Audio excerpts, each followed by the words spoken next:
Madam எனக்கு budget ரேஞ்சில் bridal silk saris வேணும்னு ஒரு கஸ்டமர் கேட்டிருக்காங்க, உங்ககிட்ட இருக்குங்களா? ஆமா சார், இன்னைக்கு நம்ம பார்க்க போற கலெக்ஷன் என்னன்னு பாத்தீங்கன்னா உங்களுக்கு பட்ஜெட் ஃப்ரெண்ட்லியான, அதாவது 16,000 17,000 வரக்கூடிய பியூர் ரேஞ்ச்ல வரக்கூடிய செமி சில்க் பிரைடல் சாரீஸ் தான் பார்க்க போறோம். இது ஜஸ்ட் பாத்தீங்கன்னா 8,000 ரேஞ்ச் வரும். ஆனா நம்ம ஜஸ்ட் ஆஃபரா வந்து 5,500 rupees கொடுத்துருக்கோம். வாங்க ஒன் போய் கலர்ஸ் பார்க்கலாம். ஃபர்ஸ்ட் ஒன் பாத்தீங்கன்னா lavender colour, next one double shade peach colour, next one sky blue colour,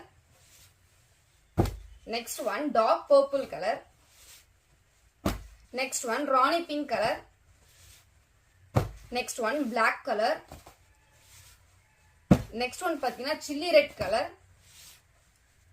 next one dark green color, next one royal blue color, next one dark purple color, next one orange color,